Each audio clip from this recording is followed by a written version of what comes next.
Worried about income tax? Wonder if spring will ever come? Want to get away from it all? We offer you Escape.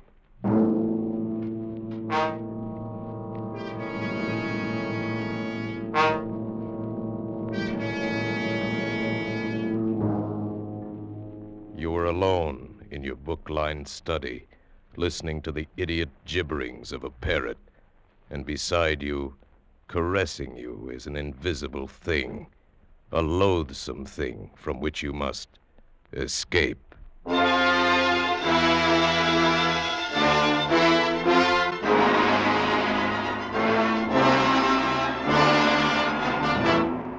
Escape, produced and directed by William N. Robeson, and carefully contrived to free you from the four walls of today for a half hour of high adventure.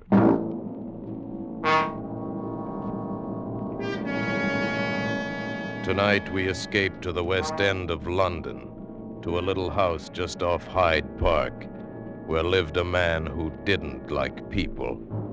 Tonight we escape in the remarkable tale of Robert Hitchens, how love came to Professor Guildea.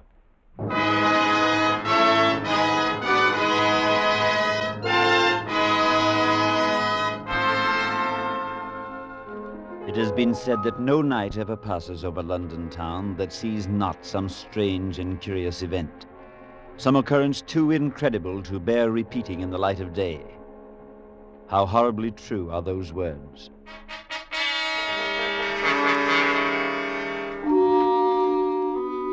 It's been over a year now since the night I first met the amazing Professor Guildea. I had delivered a sermon at the rectory of St. Swithin in the East End and was passing through the foyer in departure when I was accosted brusquely by an odd little man, remarkably sharp-featured, his face adorned by a pointed black goatee. Pardon me a moment, please. I believe you're Father Murchison? Yes, that's right. But I don't think I've had the pleasure Perhaps you've heard of me. My name's Guildea, Professor Guildea. Guildea, why, yes, you're the famous psychologist. Yes, psychologist, biologist, anthropologist, philosopher, and that takes care of that. Sir, I never attend religious services. It appears you've done so tonight. I came for one reason, to hear you. Find out why an otherwise normal colleague of mine thinks you're the most convincing speaker he's ever listened to. And did you find out? No. Your talk was intelligent, logical. Therefore, it could never convince anybody of anything. Thank you. You're a direct man, Professor Guildea. No time to be anything else. I'd like to have you dine with me, Father Murchison. Say a week from tonight, 7 o'clock. I live at 100 Hyde Park in the West End. Can't we make it 2 weeks? I'm preaching at St. Saviour's that night, just round the corner from the park. And I'm afraid it'll have to be nearer 8:30 than 7. The service isn't over so early. We can't even agree on a time for dinner. Very well, 8:30, 2 weeks. Good night, sir.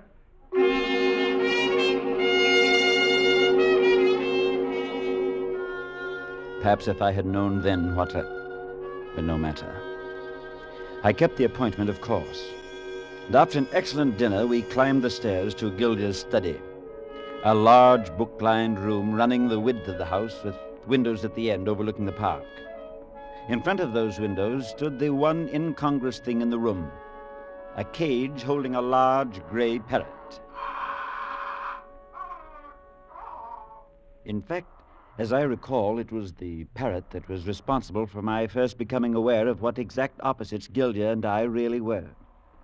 The same parrot that was responsible for so many other things that happened later. Quiet, Napoleon, quiet. One day that infernal squawking of yours will drive me to wring your neck. Somehow it surprises me, Guildea. I mean, you're keeping a pet. I possess a parrot, Father Murchison, that's all. Made a study of the imitative faculties of animals some months ago. Bought the bird then, never got rid of it. I see. Started the bad habit of scratching the fool thing's head. Loves it, you see. Well, in 5 minutes he'll be screaming for more of it.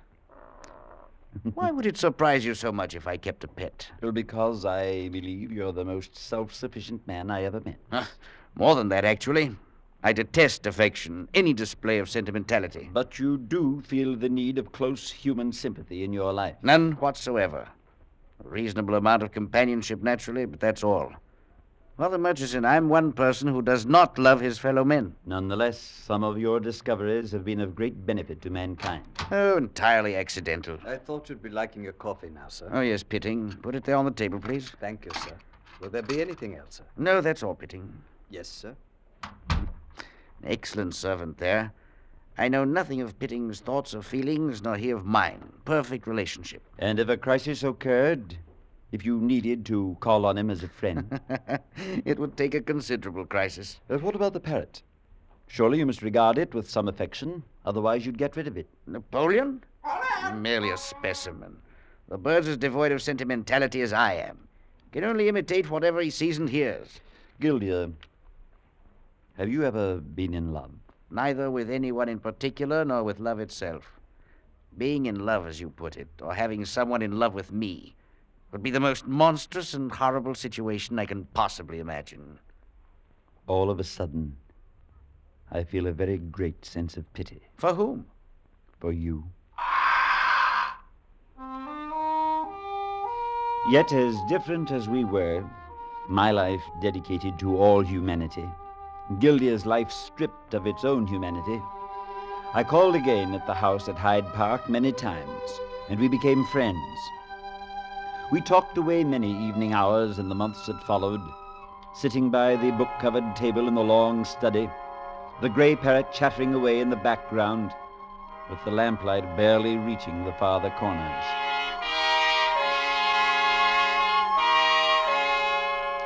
It was on such a night not long ago that the thing began.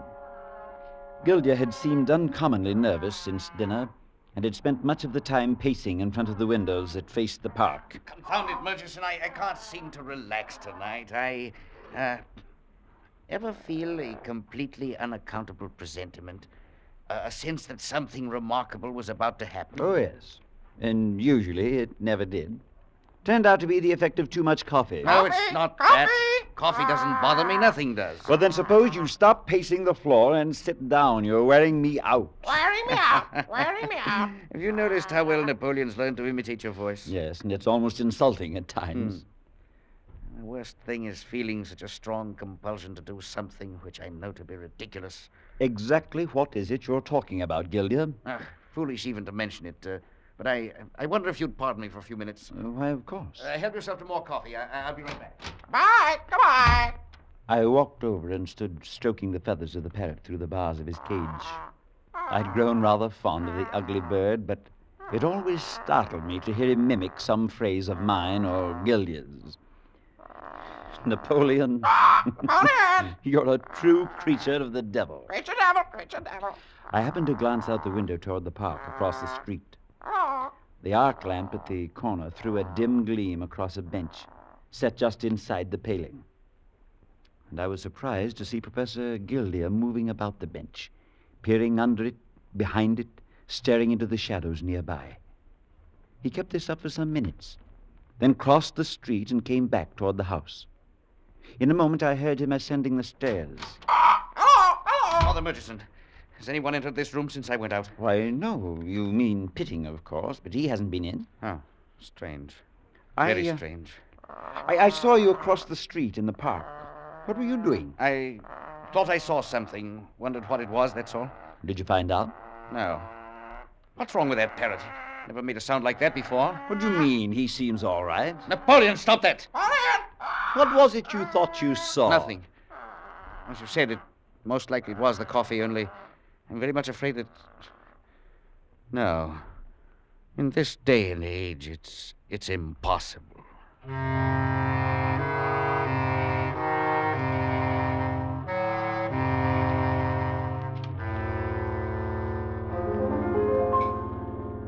It was nearly a week later that I received a phone call in my quarters at the rectory.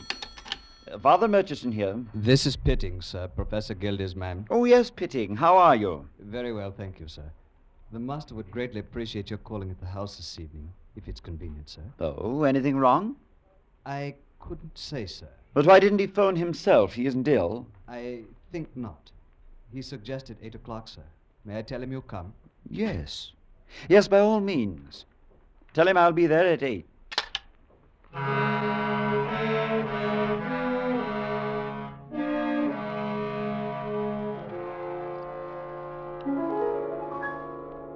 No use beating about the bush, Father Murchison. I am nervous. Of course I am. Plenty of reason for it. You're working too hard. Now I'm working too hard. The other night it was coffee.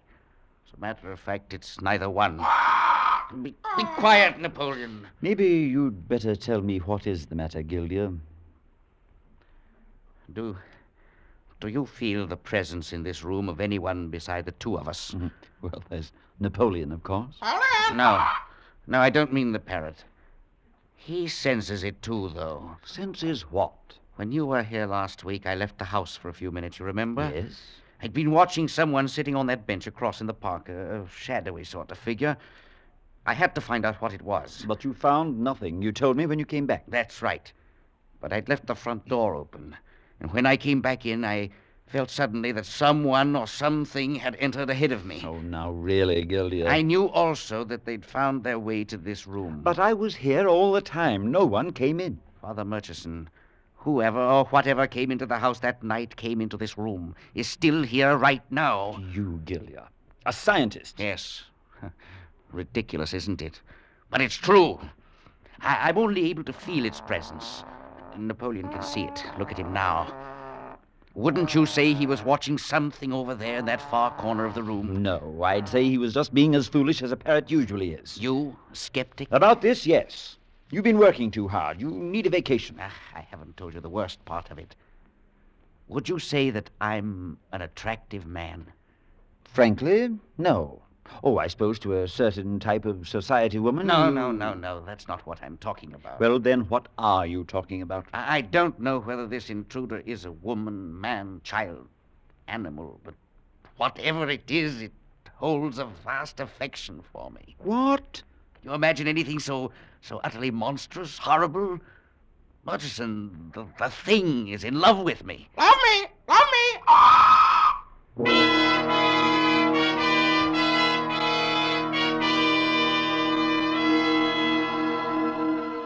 I could not, would not accept Guildea's belief. And yet the alternative was even more frightful. For I could only decide that the long hours of study and lecturing had affected his mind, and brought him, in fact, to the verge of insanity. I persuaded him finally to get away for a while, to leave the house and forget his professional problems, take a short trip. I accompanied him to Victoria Station, saw him off on the boat train, and then, caught up in my duties, I had little time to consider the strange affair for nearly 10 days.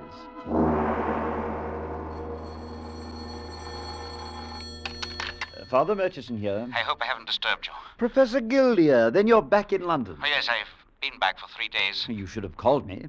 How was the trip? Quite pleasant. I took passage on a Channel coaster. Sea air was wonderful. You weren't troubled on the trip? Oh, no, not at all. It waited here for me. What? Could Then you come over here tonight? You mean now? Yes, if you could. You see, I can prove it to you now.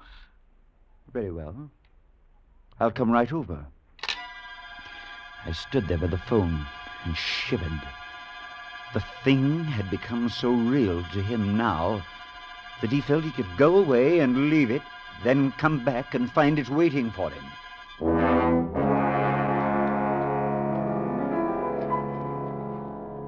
That's why I didn't call you when I first came back. I wanted to be sure. So I've waited 3 days, and every day has been worse than the one before. In what way? What do you mean? I mean, the thing was waiting for me here. Glad I was back, fawned all over me. Came more insistently obnoxious all the time. You mean you've seen this thing, heard it? No, I haven't seen it, haven't heard it, but I know it's here. I can feel it, sense it. Try to put it in words, and it becomes absurd. If you'd like some unsolicited advice, call in a doctor. Have him look you over. And what doctor in London knows any more about the human mind than I do? I know, but when it's your own mind... No, you're thinking of hysteria, hallucination. I know all the symptoms. It's not that simple. Anyway, I told you I'd prove it to you. Now, you'll notice I've thrown a cover over Napoleon's cage. Yes, I've been wondering about it. It's part of my proof. He's been here, you know, all the time I was gone, here in this room. Yes, but I still... I want you to get behind those curtains with me. Then I'll reach out and pull the cloth off his cage. I don't want him to see us. I don't know what you're hoping to prove, but... All right, come on. Ready? I'll uncover him.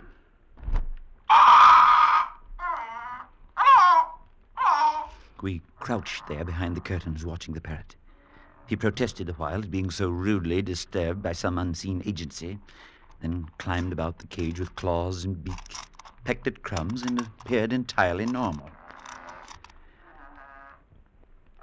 After a time, he began to fix his attention on a spot across the room. There was nothing there. Watch him. Look at him now. In the parrot's mind, at least, someone or something was approaching the cage, and yet the room was empty.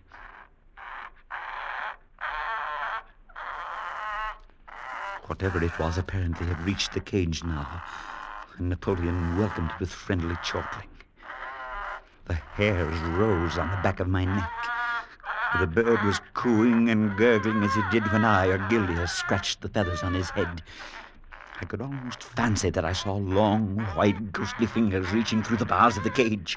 Watch him and listen to him. He's talking to the thing, imitating it. See what you think.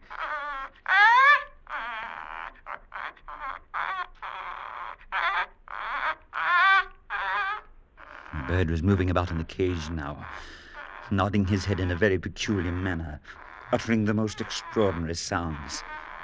I began to realize he was imitating the thing he saw standing by his cage. And then the full horror of it came over me. I tried to hide the thought from Guildea, but he'd already seen it in my eyes. So you see it too. That's all I wanted to know, that I wasn't imagining it. No point in hiding there any longer. That was my proof. But perhaps someone was here while you were gone. I have questioned Pitting and the cook. No one has been here. But it can't be. Such a thing can't be. Father Murchison, it is. But where? Where is it now? Can you tell me where it is? Not exactly. Somewhere here in the room, not too far away. I can feel that. Napoleon, of course, can see it. There is some rational explanation. There has to be. You're whistling in the dark, Father. You recognize the same thing I did. I know what you mean, of course. Well, I can't stand much more of it. If it were only something I could fight, strike out at. I'm not a coward. But I can't see it, hear it. I can only feel it trying to touch me somehow, trying to get close to me, drooling with desire and affection, fondness for me. And I can't keep it away. It gets closer all the time. Guildea, you've got to get hold of yourself. Get hold of myself? You saw the way that parrot imitated this thing, those mannerisms, that gibberish. You know what it means as well as I do. I saw it, but it can't possibly... Can't you feel how hideous it is for me? I can't stop it. The thing makes love to me, caresses me. And whatever it is, it has no mind. You saw that. That thing is a slobbering idiot.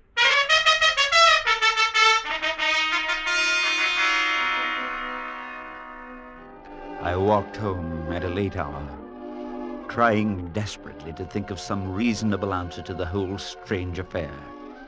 I could not accept Guildea's explanation of the actions of the parrot, though the bird had produced an extraordinary illusion of an invisible presence in that room. In a day gone by, perhaps I might have been called in to deal with an evil spirit. I thought of retribution. Guildea had always borne an unnatural distaste for human love. Was he now being forced to endure the unnatural love of a monstrous being as punishment? I cast such thoughts away from me. Yet I could not quite accept the only other reasonable solution, that my friend was insane. It was very late when I fell asleep.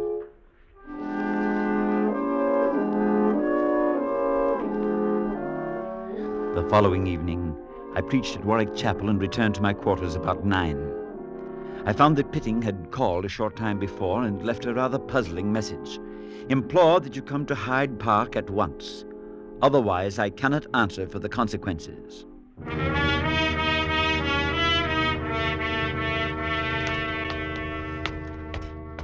But what is it you're trying to say, Pitting? He's not himself. In what way is he not himself? I can only suggest, sir, that you talk to him. Here we are. Yes, come in. I'll leave you now, sir. Oh, Murchison, come in. Guildea, what in the name of heaven is wrong? Pitting said that you'd been upset, Pitting, but an inhuman machine. What happened? What did he do? Nothing.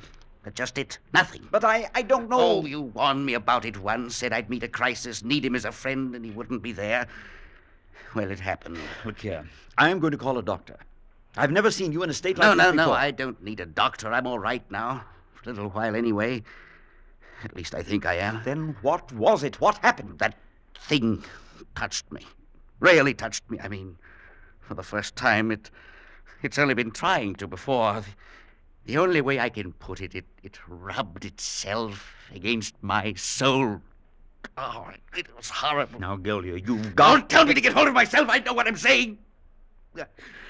I'm sorry. But if you'd felt it for yourself, you'd know what I mean. It was disgusting, filthy. If it had lasted one more minute, I know I should have gone screaming mad. But you don't feel it now. No, not now. I lost my head, I guess. I struck out with my fists. I tore at myself, screamed for help. Pitting came and thought I was drunk. But I could feel it touching me, sickening, soft and tender, inside of me. But it left you then. You forced it away. Yes, but it's still in this room somewhere. But it hasn't tried to touch me again. Well, that settles it. Guildea, you're leaving here tonight. It didn't follow you when you took that trip before. It stayed here. That's one way you can be free of it. Then, you believe in the thing, too. Believe it's real. It's real for you, and that's enough. Now, if I remember it, you're giving a lecture at Oxford the last of the week. You're going on up there now. I'll help you pack. Well, I could do that. I could stay at the Grosvenor tonight and take a train in the morning. It's right near the station. And it's all agreed. Wait. Look at Napoleon.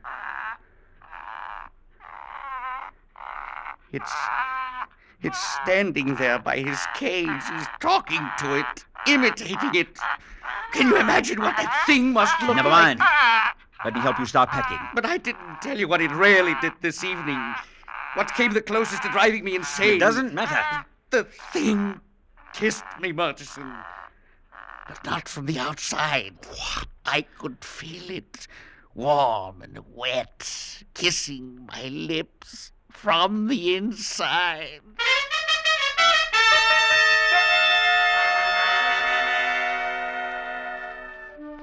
Guildea stayed at the hotel that night. Caught the train out to Oxford the next morning. 4 days later, I received a wire from him. Am still feeling a bit shaky, but everything else is all right. No sign of any visitor. Why don't you try to come up for the lecture Friday night, and please get rid of Napoleon for me. Signed, Guildea. On sudden impulse, I decided to accept his invitation.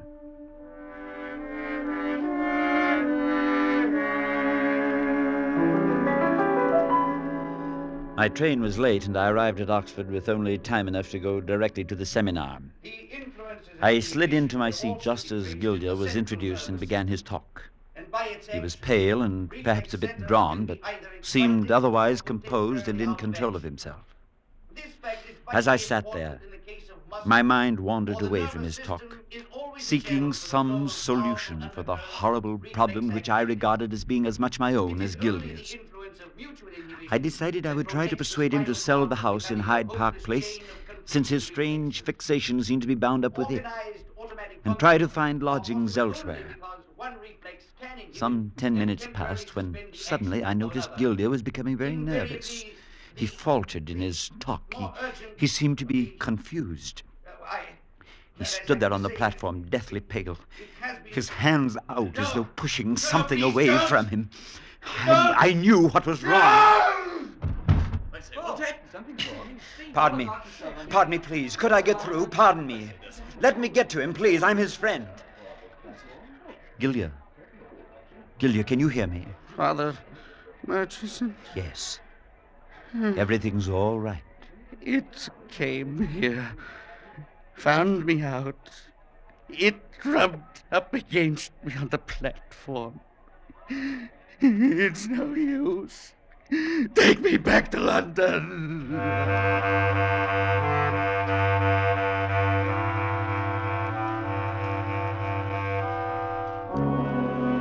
We arrived back in London late the next afternoon. Guildea was a broken old man. He shivered continually, trembled as though shaken by a chill. He claimed to sense the awful presence of that thing always nearby us, accompanying us, and he was constantly terror-stricken lest it might try to touch him again. I stayed with him in the house in Hyde Park, and as night drew on, we sat in the long, book-filled study on the second floor. Pitting brought coffee to us, and then withdrew.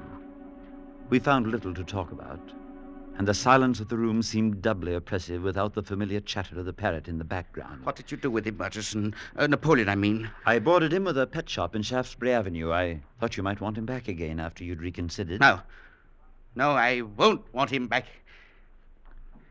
You still can feel its presence, can't you? No, Guildea, I'm afraid I can't. I wish to heaven I couldn't. It's been here with us now, you know. Now, please. It doesn't matter. It's no use. I can't fight it any longer. There's no way to fight it. Perhaps that may be the answer, to stop fighting it. You said yourself that you felt it was fond of you, meant you no harm. Then why not stop fighting? Try to return its fondness, its love, if you will. You don't know what you're asking. Even the thought of it sickens me. Fondness, love for that thing. Perhaps it may be the only way out. Then there's no way out. I tell you, Murchison, I've only one feeling for that creature, and that's hatred. Hatred. Disgust and hatred. Please, try to be calm. Wait. What is it? Perhaps that's it. Listen! Whatever you are, beast or devil, I hate you, do you hear? I hate you! Murchison, that's doing it. It's recoiling, withdrawing, I can feel it. Guildea, please. I hate you! I hate you! Murchison, it wants to leave. It's beginning to hate me, too, but it wants to leave now. Open the door. Go downstairs and open the front door. Open the front door and let it out. All right, Guildea, if you'll feel better about it. It wants to take me along, but I know how to fight it now. Go, Murchison, hurry! I hate you! I hate you! I hate you! I ran down the stairs and threw open the front door. I stood there, breathing in the night air. It was clear and cold, and the stars hung overhead. I looked across to the park and saw the glow from the street lamp falling on the empty bench directly opposite. And at that moment came a sound that froze my blood with horror. I stood there, paralyzed, unable to move. Seconds passed, perhaps minutes, I don't know. I don't know how long I stood there. I glanced across at the empty bench, and for one moment thought I saw a shadow sitting on it. A vague shadow as Guildea saw it one night weeks before. And then the bench was empty, and I heard Pitting running down the stairs. Father Burgess, come quickly. Professor Guildea, it was his heart, I think. Yes. Yes, I believe it was his heart. But Father Murchison, he's lying up there, sir. He's dead. Dead? Dead, Pitting? I hope so. I sincerely hope so.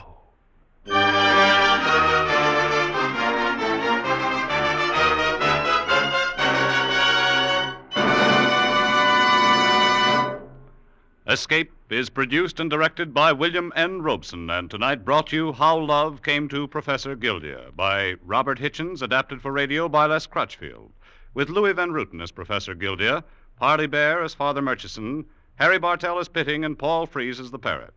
Music is conceived and conducted by Cy Fuhrer. Next week,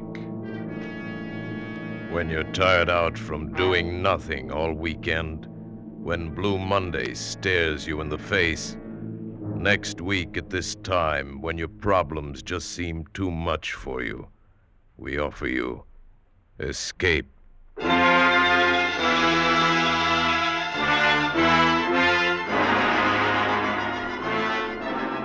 Next week, we bring you another exciting story of high adventure. Good night, then, until the same time next week, when once again we offer you Escape. This is CBS, the Columbia Broadcasting System.